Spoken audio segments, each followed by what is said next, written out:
Good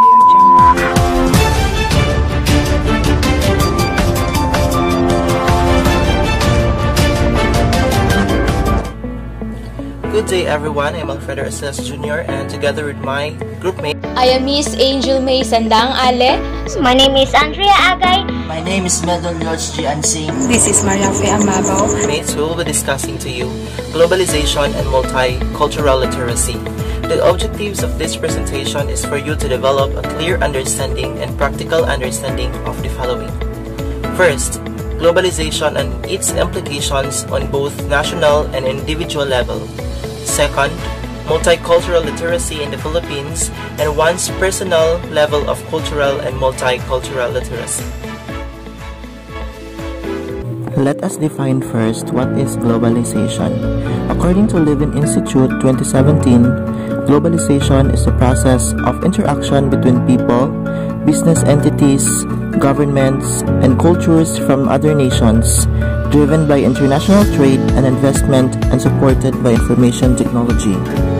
In fact, globalization and its effects go beyond import or export and foreign direct investments.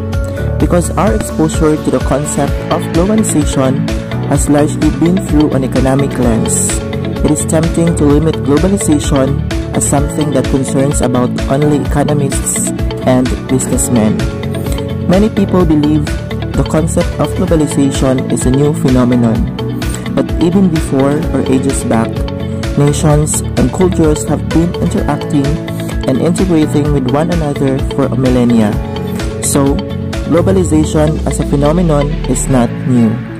However, the difference between now and the past is the speed at which globalization is happening, its overall scope and its effects on the lives of ordinary people. Not only who we interact with, learning from, and integrating language learned from other countries and nations at an unprecedented rate, there is now also a sense that no matter where one lives or how limited is one's face-to-face interaction with members of another nation or culture, and how limited is one's time online, globalization and its effects are inescapable. Speaking of the effects of globalization, its effects are multidimensional. As shown earlier, globalization ranges from economic to cultural on both national and to individuals level. The effects of globalization were summarized by Mayer on the year 2000, and these are the following. First, economic, political, and military dependence and interdependence between nations. Expanded flow of individual people among societies, interdependence of expressive culture among nations, and expanded flow of instrumental culture around the world.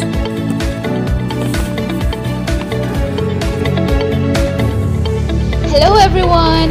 I am Miss Angel May Sandang Ale. So today, I will be discussing to you about economic dependence and interdependence.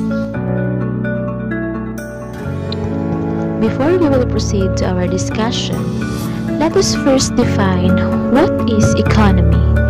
So according to Investopedia.com, an economy is a large set of interrelated production, consumption, and exchange activities that aid in determining how scarce resources are allocated. The production, consumption, and distribution of goods and services are used to fulfill the needs of those living and operating within the economy, which is also referred to as an economic system. Also, let us define economic dependence and economic interdependence.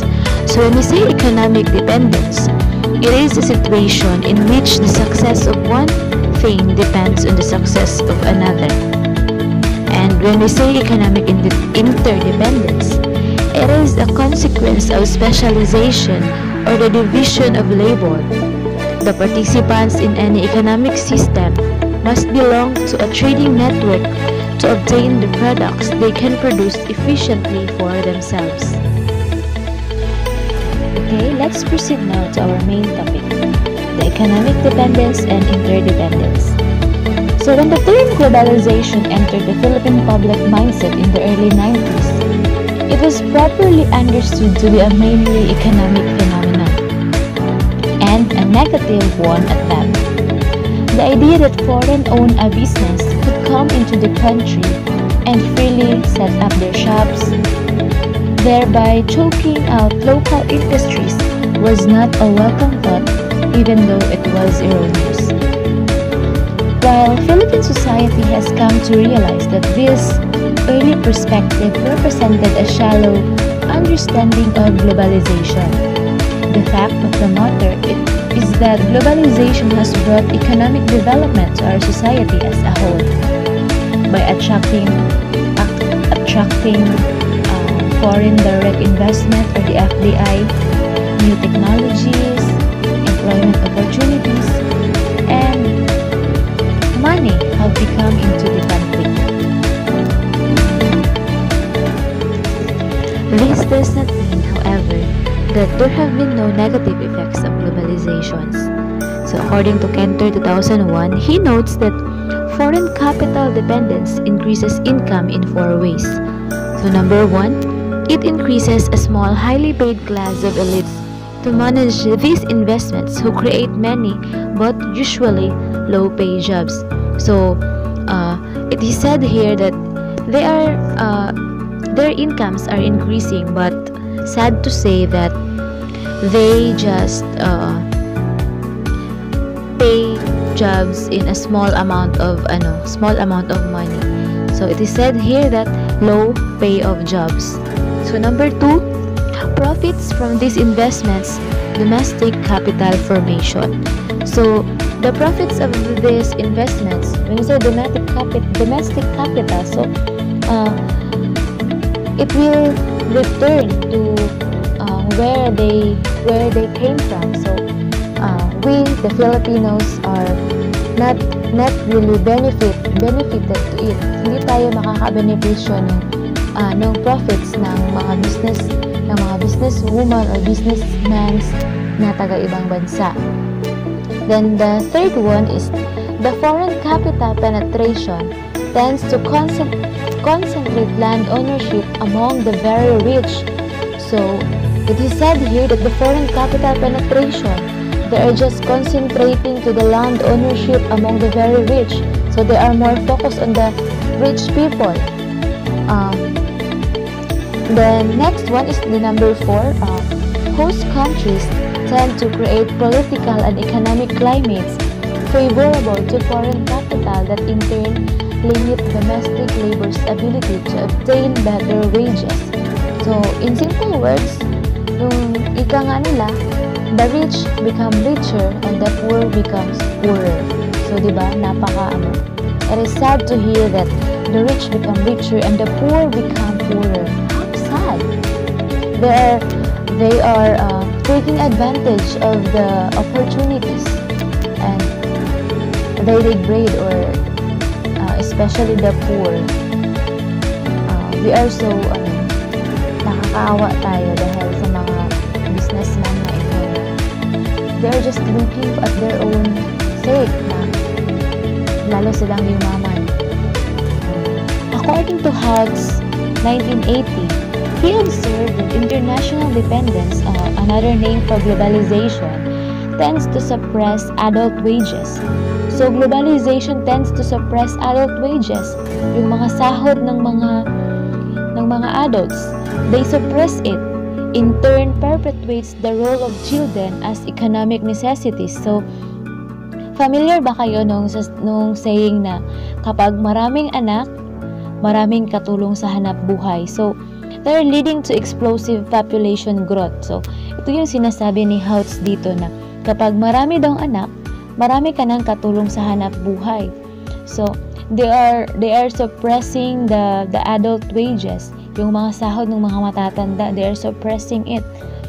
So kapag marami ka bang anak, hindi naman siguro effective yung kapag marami kang anak, marami kang katulong sa hanap buhay. Is what we can observe in our society nowadays, that there were families na maraming ang anak pero nakatira lang sa bahay. So they are dagdag sa palalamunin ng That's why mahina yung ekonomiya natin because of too much population. Yung scarcity of food, lack of job opportunities, because there are some families na hinahayaan nilang magstay lang sa bahay yung mga anak nila. There are lots of tambays. In a chain reaction of negative effects, this explosive population growth creates a large subsector of society that is insulted from economic development, yet competes for resources with the rest of the population. So coupled with the economic inequalities in which society is couched, this encourages political instability, resulting in policies in the favor of redistribution of income, which in turn discourages investments, which then slows the economic growth. So because of population growth or the explosive growth of population, yung marami ng mga tao dito sa specifically the Philippines, there is really a pagkukulang, especially pagbaba ng ating ekonomiya. Especially when there are things na mas pinipili nating bumili sa ibang bansa kaysa bilhin yung mga produkto ng sarili nating bayan. So that's what economic dependence or interdependence, the globalization, has brought to the Philippines. Hello everyone, this is Mariafe Amabao, and I'm going to report to you about the political and military dependence and interdependence, and of course, an expanded flow of people among societies. Political and military dependence and interdependence. A survey conducted in late 2018 found that 3 in 5 Filipinos believe that the United States would intervene on behalf of the country in case of war, according to the VRI 2018. Despite the current very conservative stance of the U.S. on its foreign policies, this can be taken as evidence of the Philippines' dependence in both political and military power of the U.S. in order to maintain its sovereignty as a nation-state in the Southeast Asia region. Similar things can be said of America and the many communist nations throughout the world. The point is that where there are some forms of economic dependence, as the participants, for example, is the McDonald's. Two countries with McDonald's restaurants will never wage war because their economics are interlinked to each other. Expanded flow of people among societies means the growing population in the societies among others countries. The fact that globalization encourages the movement of people between nation-states should come as no surprise to us. The Philippine Statistics Authority, or the PSA, estimates that there were 2.3 million of OFWs during the period of April to September 2017 who were responsible for up to 205.2 pesos and remittances. According to year 2000, observed 3 years is the socio-economic migration, the second political expulsion, and the third is the troubled tourism. If we say socio-economic migration, it talks about our Philippines OFW phenomenon. Overseas Filipino worker, or the OFW, is a person from the Philippines who is living and working in another country, typically on a temporary basis. They are considered as economic heroes of the country because of their significant contribution towards the growth of the Philippine economy. Remittances sent by OFWs accounted for 11% of the total GDP of the country in 2018. OFWs are responsible for the surge in the volume of remittances sent back home. The second reason is the political expulsion. Has more to do with trying to escape the political climate of a particular country, thereby forcing an individual to seek asylum in another unfavorable country. Expulsion, the act of depriving a member of a body politic, corporate, or of a society of his right of membership therein by the vote of such body or society for some violation of his duties as such or for some offense which renders him unworthy of longer remaining a member of the same. And the last reason is the travel or tourism. If we say travel, it is related to an individual's movement from one place to another due to work, to meet family or friends for a short while or healthcare. And while the tourism, it refers to the movement of an individual for recreational purposes. Hello everyone, my name is Levin Institute, and the topic that was assigned to me was multicultural literacy and examples of manner of being multicultural literate. Multicultural literacy. What does it mean? It means a set of skills and knowledge necessary to ensure that any communication with a culture different from our own is clear and productive, and respectful, such as their differences are celebrated and neither culture is demeaned or treated as inferior. This means it refers to the skills involved. It is the ability to make different perspectives to gain a more humane perspective. It helps us understand and respect differences based on race, ethnicity, gender, sexuality, social class, religion, and ability. In America, multicultural literacy has very strong learnings toward knowing or identifying the polyethnic origins of knowledge with the express goal of fostering equality, diversity, and social justice. In Europe, multicultural literacy comes more in the form of intercultural communication competence or ICC. Examples of manner of being multicultural literate. Be selfless. Number 1, be selfless. Being selfless helps us identify and connect with others, and that in and of itself is rewarding. It helps us squash our egos. Selflessness helps us act from our heart and soul instead of our ego, tapping into our true desired feelings. Know that good and useful things can come from those different from us. That is number 2.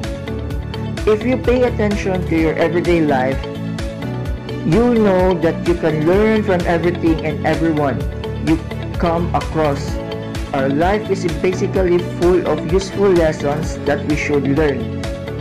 Number 3, be willing to compromise. It's important to know where to stand your ground. The problem is everyone wants to be right. We all want to win. It's understandable, but we need to make sure we know how much we appreciate the other person. Being appreciative of the positive social interaction and how working together to find the best solution is preeminent. And lastly, number 4, accept that there are limits. This means that you need to ask for help, which presents you with the opportunity to learn something new. Hi everyone, my name is Andrea Agay and I will going to discuss about the issues and teaching and learning multicultural literacy in the Philippines and the persistence of the problem. First, let's tackle about the issues in teaching and learning multicultural literacy in the Philippines. From the word multicultural, what comes in your mind? Anyone? Yes, that's correct. Multicultural is relating to or constituting several cultural or ethnic groups within a society. First, we have tackled about the conflicting requirements for peace. The heart of multicultural literacy is peace among different cultures that is productive and non-violent interaction. Multiliteracy means peace and understanding in every culture, because every one of us is unique and every one of us deserves to live with peace, what religion you are, what culture you came from, and we need to understand different culture in order to respect them as a human being. So now let's proceed to nationalistic and regionalistic pushback. The increasing demand for multicultural sensitivity, inclusion, and diversity in the recent years has also given rise to resistance from groups who believe that their identity is being watered down and by the needed compromises. So many multicultural groups believe that they are being discriminated by others. But they just want to get respect by everybody. Yes, that is true, because through their culture and ethnicity, they are being discriminated by others, and I have experienced this kind of situation because I am Iba Bobo, and they discriminate our culture, our tribe, but we don't mind that because this is our culture and no one can destroy it, and we want to get respect in order to be respected by everybody too. Now let's proceed to the persistence of the problem. When you heard the word persistence, what comes in your mind? Yes, persistence is the ability to stick with something. Yes, just for example, is when you try to learn a new skills. Never give up. Never giving up. On the surface, multicultural literacy might seem to just old common sense, and understandably so, no one actively experiences discrimination regarding what they know and what they cannot do simply on the basis of race, ethnicity, or in the case of region of origin. So it means that no one will discriminate regarding of their origin, age, race, or ethnicity.